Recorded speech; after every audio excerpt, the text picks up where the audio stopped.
Vous savez, un parti politique, c'est un peu la santé et la vision de son fondateur, de son président. C'est le cas de l'UPNR. Donc, nous sommes en observation, on regarde comment vont les choses, comment le pays évolue. De temps en temps, s'il le faut, on donne notre point de vue. J'ai reçu le vœu du parti. J'ai posé un seul problème politique. J'ai remercié le secrétaire général qui a tout organisé avec son équipe. Je me suis dit, il va falloir qu'à un moment donné,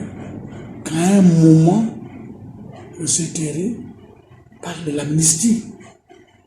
Pourquoi depuis il n'y a pas une amnistie générale? Pourquoi il y en a qui restent arrêtés et d'autres ont été libérés? Sur quelle base? Si c'est une amnistie, elle est forcément sélective. Elle dit que ceux qui sont condamnés pour des crimes de sang, par exemple, sont exclus. Ou bien ceux qui sont condamnés pour des crimes financiers en sont exclus. Ou bien, c'est ça que fait une amnistie, une loi d'amnistie. Bon, peut-être que je l'ai posé en juriste que je ne suis pas, mais je me suis seulement posé une question. Je crois qu'il ne faut pas tirer sur les gens parce qu'ils existent. Tout le monde peut reconnaître aujourd'hui que le président Oligui a l'assentiment du peuple, a l'adhésion de son peuple. C'est à lui de garder ce capital. C'est à lui de savoir poser des actes qui ne heurtent pas ce capital. Je vois, comme tout le monde, que petit à petit, beaucoup de gens commencent à se ranger du côté de ceux qui critiquent.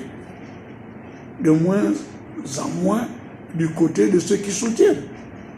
On peut soutenir activement. On peut soutenir de manière à faire du bruit ou bien un soutien qui entraîne beaucoup de regards.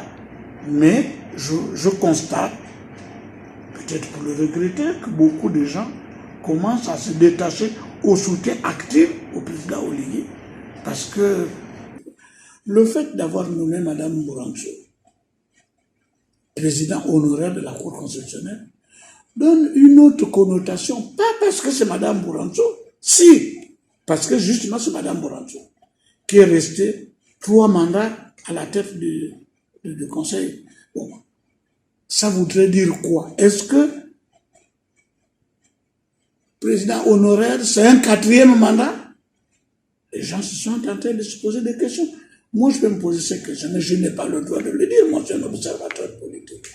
Mais vous me donnez l'occasion, vous me demandez de parler. Moi, ce que je pense, c'est que ça a effrayé beaucoup de gens qui se sont dit, est-ce que pour la tour de Pise, garde la même position qu'on a appelé Mme Bourancho pour observer? Mme Bourancho, on n'a aucun problème, je ne vois pas pourquoi.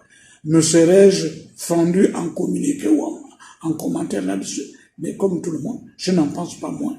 Je ne me suis pas moins posé des questions de savoir si c'est un 4e mandat qu'on lui donne. Qu'est-ce qu'on dit de l'honorariat maintenant? Il y a un citoyen qui a parlé, il se dit le frère du président. Bon, il n'est pas plus son frère que moi, je suis son père. Mais il est allé beaucoup plus loin dans la liste de l'article 15 pour dire que tous les anciens présidents de la Cour, tous les anciens membres de la Cour sont honoraires, mais qu'il y en a, par tel comportement, par telle façon de faire, se sont exclus ou bien auraient dû se voir exclure de cela.